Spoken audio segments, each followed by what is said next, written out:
உங்களுக்கு தெரியும்ல, நம்ம அம்மாலாம் என்ன செய்வாங்க காலையில் எழுப்பும்போது 6 மணிக்கு, தங்கம் ரோஜாப்பூ 6 மணி ஆயிடுச்சுடா தங்கமே, ஏந்திரிடா. ஏந்திரிக்க மாட்டோம். 10 நிமிஷம் கழிச்சு, ஏய் 6:10 7:15 பஸ்ஸு, எழுந்துரு. 6:20 பெட்ஷீட்டை பிடிச்சி இழுத்து விட்றோம், ஃபேன் ஆஃப் பண்ணி விட்றோம். 6:30 எந்திரிக்கலன்னு வச்சுக்கோங்க, சத்தமாக ரேடியோ போட்டு விட்றோம். இதெல்லாம் எனக்கு நடந்தது. அதுக்கப்புறமா 6:45 எழுந்திரிக்கலன்னு வச்சுக்கோங்க, எங்கள் அம்மாவுக்கு சின்ன வயசுலேருந்தெல்லாம் எவ்வளோ கெட்ட வார்த்தை தெரியுமோ அத்தனை கெட்ட வார்த்தையும் அது சொல்லும். ஒரு 3 நாளைக்கு முன்னால் ஒரு ரீல்ஸ் பார்த்தேன் பாப்பா. உன் வயதுக்குரிய எல்லா குழந்தைகளுக்கும் இந்த அம்மாவின் செய்தி. ஒரு அம்மா வருது, சூடா ஏதோ பிடிச்சிட்டு இருக்கு கையில, சூடா இருக்கு இதை புடி அப்படின்ட்டு தன் மகளின் பெயரை அழைக்குது. மகள் வர, அவளுக்கு உன் வயது இருக்கும்.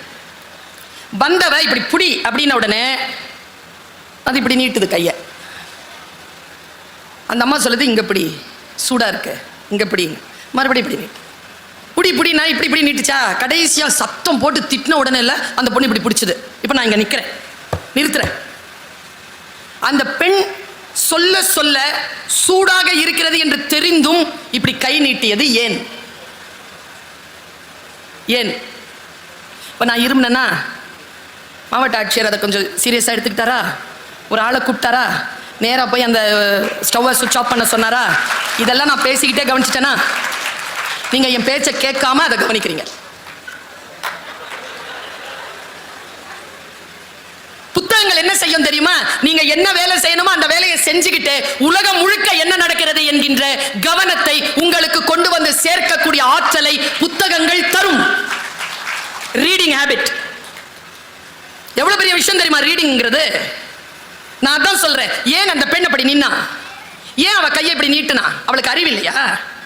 இப்படி நீட்டுனா கேட்க சுற்றுறோம் அப்படின்ற அறிவு இல்லையா? இருந்தாலும் அவ ஏன் அப்படி செஞ்சா தெரியுமா? நான் ஆசிரியை, அதனால் திடீரென்று ஒருவர் மீது அப்படியே பழி போட்ட மாட்டேன். மாவட்ட ஆட்சியரும் இருக்கிறார், சொல்கிறேன். 25 ஆண்டு காலமாக நான் ஆசிரியராக இருந்திருக்கிறேன் ஐயா. நான் ஆசிரிய பணியில் வெள்ளி விழா நாயகி.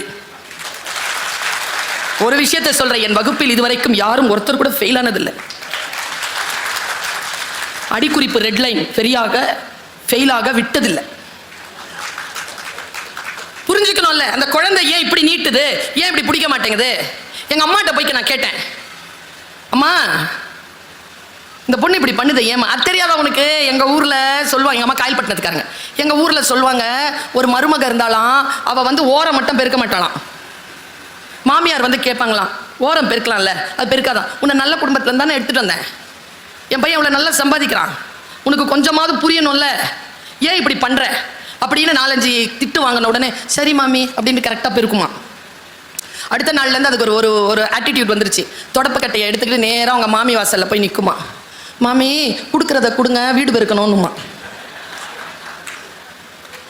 மாவட்ட ஆட்சியர் தலை குனிந்ததை ஆமோதிக்கிறார்.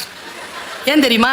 சில பேருக்கு ஒரு வாட்டி சொன்னால் புரியும் சார், சில பேருக்கு 10 வாட்டி சொன்னாலும் புரியாது சார். வேணும்ட்டு திமிரு செய்யாமல் இருக்கிறாங்க. அப்படி கிடையாது சார், 9 வாட்டி நீங்கள் சொன்னது புரியல சார். சரி, ஏன் புரியாம போகுது தெரியுமா? நான் ஒன்று சொல்றேன். போனை எப்போ பார்த்தாலும்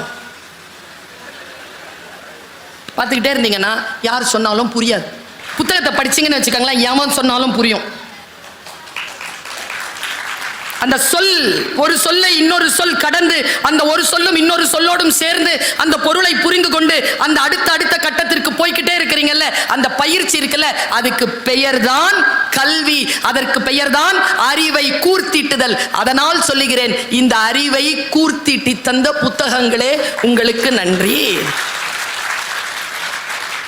ஒன்றை எப்படி நாம் புரிந்து கொள்ள, நான் இப்படி சொல்றேங்க, வெறும் சொல் தான்.